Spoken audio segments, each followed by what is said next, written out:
कि सुमन भाई के ब्रेकअप हो जाला त तू ही संभाले लू। केहू के ब्रेकअप हो जाई त तू ही न संभाले लू। तोहरे न सब दुनिया चलाता कि अरे सबके ब्रेकअप हो जाला त तू ही संभाले लू। आ कितना कही एरिया कि एकरा घर में आके डाले लू।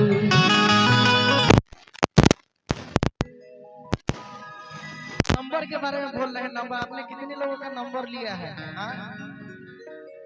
केहू कितनो रही है भाई घमंड में रिया कि तू हमार हव हमरे रहबू कहत में जाता नहीं गोढ़िया पर खंड कि रूप न हऊ अलगे रोआई हऊ। आ तू मिथिलेश भाई के पूर्व जन्म के कमाई हो कि तोहरा गोदी में मन करे दे दी झूना झूना के। हमारे आलोक भैया के पत्नी कहते हमारे भाभी जी कि ये सैया जी कि जनेऊ में सोहर में हमारा बाबू के कुछ बैंड बजा बजा दिया आई बजत बा लेकिन ऊपर के कमी खलता कि ऊपर नहीं खे वो सब होके के चाहिए कि अरे अंगना में रेडियो दुआरा पर वीडियो हमरा छतवा पर माइक लगावा दी राजा जी। ये राजा हमरा छतवा पर माइक लगा दे कि गांव के लोग जाने कि हमारा आयुष बाबू के हो संजने हो सब जानी कही कि हमारे के जन्म अगले साल होई वो आई 9 साल बाद कि अरे अंगना में रेडियो दुआरा पर वीडियो हमरा छतवा पर माइक लगावा दी राजा जी कि हमारा छतवा पर माइक लगावा दी राजा जी। तो हमरा बबुआ के सोहरा गवा दी राजा जी। हमरा आयुष के सोहरा गवा दी राजा जी। हमरा आयुष के सोहरा गवा दी राजा जी।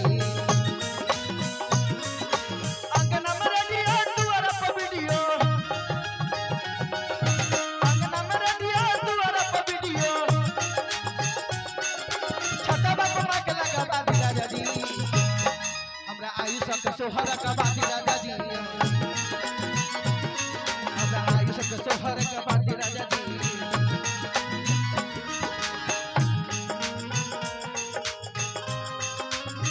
झुमका गिरा रे बड़ली के बाजार झुमका गिरा झुमका गिरा झुमका गिरा झुमका गिरा रे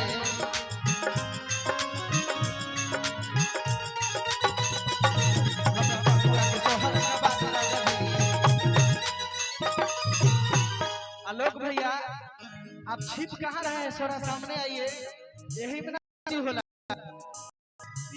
के बोला जाओ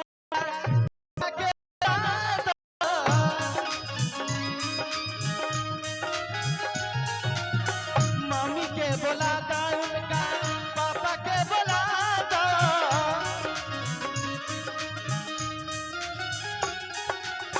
दादा के बोला जाओ इनका दादी के बोला दो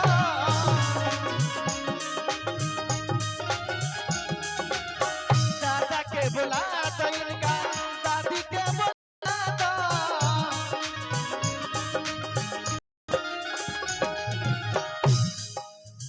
दादा के बोला दो दादा के बोला दो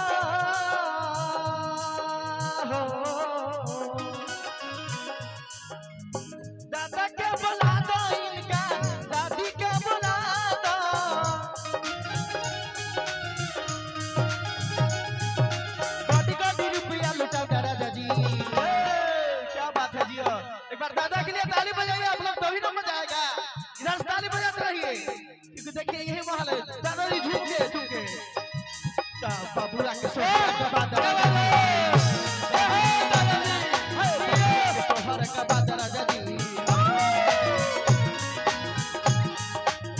झूमते हुए क्या बात है। ताली बजाइए दादाजी के लिए ताली बजाइए।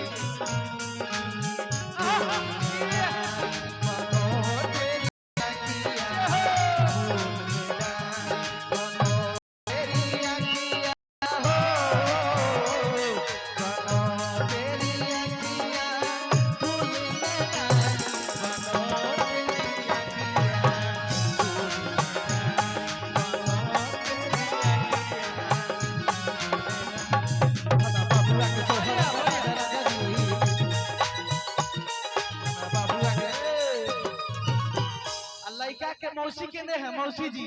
मौसी जी आप छुप रहे हैं, ठीक बात नहीं है विजय भैया। कि अरे मौसी लाजो न लागे ना नजरिया में। विजय भैया एक सेकंड टाइम लेके। दादाजी इधर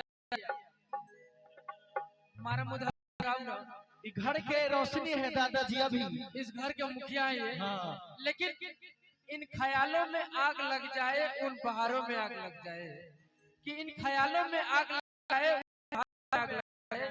कमसीन जो हमारा बालों में आग लग जाए। दादाजी के लिए कहना निहाल भैया, बोलिए कि तू इतना सुंदर बाड़ा की बड़ाई कई से कर, आँख में तोहर सूरत बसल बा पढ़ाई से कर, कि दिल तोड़ के न दादा हो आज की खा के कह, आई पब्लिक के सामने कसम खा लो विजय लगे रह। तू कुछ करा लेकिन ई बोला साथ में विजय भैया। दादाजी इधर आओ, मारो इधर आओ। बताएं बुजुर्गों की बड़ा इनके फजीते हैं, बुजुर्गों की बड़ा इनके फजीते हैं, और जिस दिन किसी पर मरते हैं उसी दिन खुल के जीते हैं।